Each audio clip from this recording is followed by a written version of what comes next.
pessoa que estava muito preocupada com o divórcio.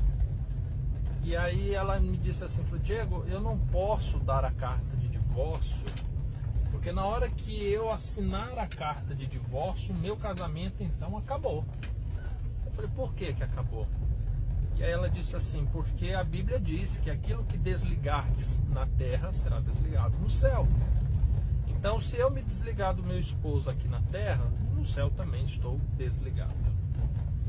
Gente, essa passagem, assim, talvez se você parasse para ler o contexto em que ela está inserida, na qual Cristo tratou a respeito do assunto, você veria que ela não é tão difícil assim de entender.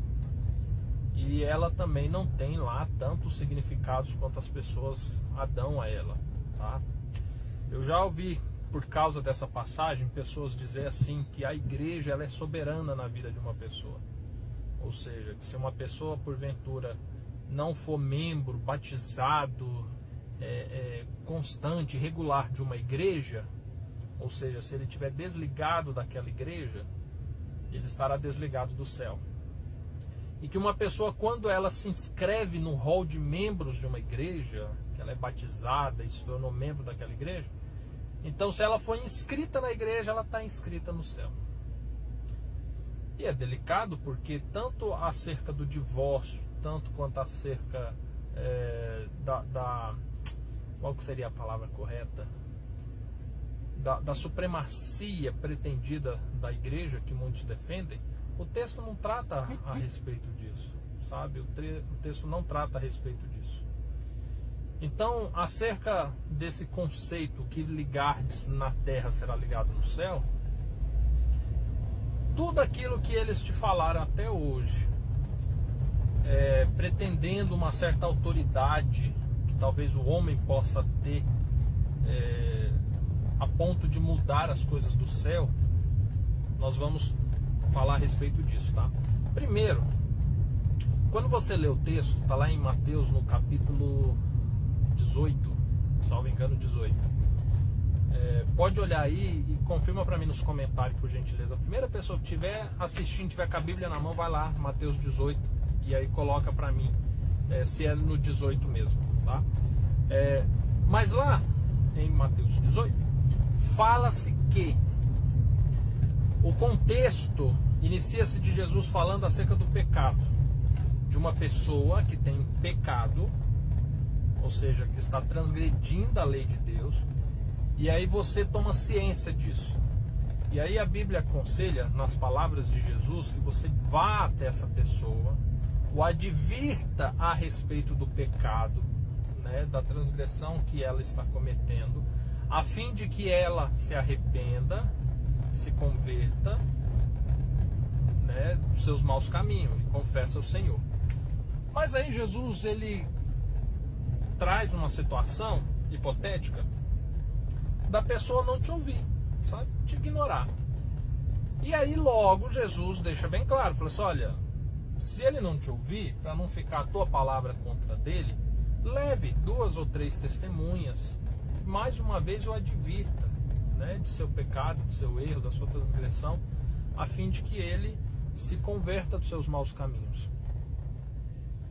E aí, o que acontece? Se porventura, ainda com 3 testemunhas, a pessoa resiste ao coração, agora então é proposto que seja levado a uma comunidade religiosa, né, a igreja em que ela pertença, talvez na condição de membro, de irmão, e aí diante de um pecado declarado que a pessoa não quer abrir mão, então é proposto que a igreja a desconsidere como irmão, uma vez que você tem princípios, que você tem uma referência espiritual, né, bíblica, e a pessoa tão somente não quer aceitar isso, que você a desconsidere. Ponto. Essa é a primeira parte, tá? Tem uma coisa importante nisso. Eu já vi muitas igrejas com doutrinas acerca de segundo batismo, tá? Que aí, diante de um pecado que uma pessoa comete, a igreja agora diz assim, olha, tem que expulsar essa pessoa. As palavras de Cristo não falam em expulsar, fala da pessoa que está com o coração duro, irrepreensível e que não quer mudanças. Aí fala para dispensar essa pessoa, né, do meio em que ela convive. E eu já vi muitos casos em que as pessoas são removidas da igreja porque um irmão descobre o pecado, leva esse pecado até a igreja, ou seja, ele pula essas etapas de procurar a pessoa, de depois levar testemunhas, de depois levar para a igreja se posicionar. Então somente faz uma denúncia de um pecado da pessoa, e a igreja, ao saber desse pecado, vai lá e remove a pessoa. Olha, às vezes a pessoa ela já se arrependeu, ela já mudou os seus caminhos, ela já confessou esse pecado ao Senhor, e a igreja ainda assim está disciplinando ela, removendo ela. Não somente porque não lê direito um texto, que é muito claro, que não tem muito segredo. Mas enfim. E aí na segunda parte desse verso, depois que Jesus fala acerca desse conceito do pecado, e aí agora nós podemos aplicar o seguinte. Nós podemos aplicar o conceito de que, mediante o pecado, aquele pecado não confesso na terra, não abandonado na terra, e que aqui na terra é suficiente para nos desligar como um corpo, como membro, tal pecado também é suficiente para nos desligar no céu. Lembre-se que Jesus sempre usou a referência horizontal e vertical. Como é que funciona isso? Lembra na oração do Pai Nosso? Quando Jesus ensina a parte que diz assim: Pai, perdoa-nos, assim como nós perdoamos a quem nos tem ofendido. Ou seja, o perdão de Deus vem na mesma medida, proporção que nós perdoamos a quem nos ofende. Jesus, em outro momento, falando a respeito disso, ele falou assim: olha, se acaso quereis, né, que o vosso Pai que está no céu vos perdoe, então perdoai a vós mesmos. E se vocês não se perdoarem, vosso Pai também não perdoa. Então, dentro desse conceito, se uma pessoa ela é desligada na condição de membro entre os seres humanos, se ela não exerce um papel espiritual, se ela não inclina o teu coração a fazer a vontade do Senhor e explicitamente ela se opõe, né, ao que o corpo de Cristo na terra propõe, então automaticamente no céu essa pessoa também está desligada, tá? Mas isso não depende da canetada de um pastor, de uma comissão de igreja. Isso não gira em torno do poder da igreja de colocar alguém no céu ou de retirar alguém do céu. Isso é tão somente da condição que a pessoa se submete. Aí, num outro momento,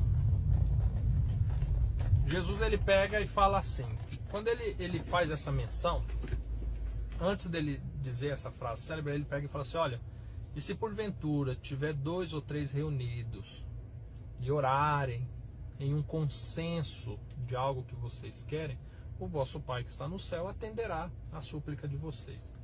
Por que ele fala 2 ou 3? Porque agora entra-se o conceito de corpo. Então, diante de um corpo que espiritualmente converge para os mesmos propósitos, por isso que se diz em orarem em unanimidade, em pedirem uma coisa em comum. Então, diante de um corpo espiritual que converge para o mesmo propósito, aquilo que esse corpo produz geram efeitos na terra, como geram efeitos no céu. Está entendendo? Então, diante disso tudo, nós vemos alguns conceitos que não é concedido a uma igreja, a uma denominação, a um pastor, a uma comissão. Não. É um conceito que parte de um indivíduo para o coletivo e de um coletivo para um coletivo maior. Então, esse princípio daquilo que ligardes na terra estará ligando no céu, você está lidando com o conceito de salvação, de repreensão e de trabalho. Então, assim, voltando à questão do divórcio. O divórcio, você desligando aqui na terra, você não está desligando no céu. Porque Paulo, quando fala em 1 Coríntios no capítulo 7 a respeito disso, ele falou que a única coisa que desliga o homem da sua mulher é a morte. Ponto final. Se não fosse assim, ele poderia ter usado essas palavras de Cristo como referência, e não usou. A respeito do conceito da salvação, a igreja não tem esse poder. Caso ao contrário, quando Paulo escreve aos hebreus, né, diante da mudança religiosa que eles estavam passando, e sob a supremacia de Cristo, do sangue, do sacrifício, ele então teria dito que sobre a igreja recaía tal autoridade, e ele não fez isso. Quando ele escreve a Timóteo advertindo como a igreja deveria se organizar, lidar, os cuidados dos últimos dias, se fosse dado tal poder à igreja, ele assim teria dito, mas não o fez. Então, quando a gente pega as palavras de Cristo a respeito do que ligar na terra será ligado no céu, é tudo muito claro, basta você ler. O grande problema que nós passamos hoje, e aí eu trago esse assunto teológico, né, para esse contexto do casamento, porque eu sei que você passa por isso, eu sei que pastores, membros da igreja, irmãos, já te confrontou diante do seu propósito da restauração, usando esse princípio desses versos. Mas a leitura ela é simples, é muito simples. E quando você faz a leitura, você vê que Jesus está lidando com um outro contexto, com uma outra situação. Tá? Então, diante disso, não tema a assinatura de um juiz, não tema um divórcio consensual, não tema que seu esposo ou sua esposa se case com outra pessoa, sabe?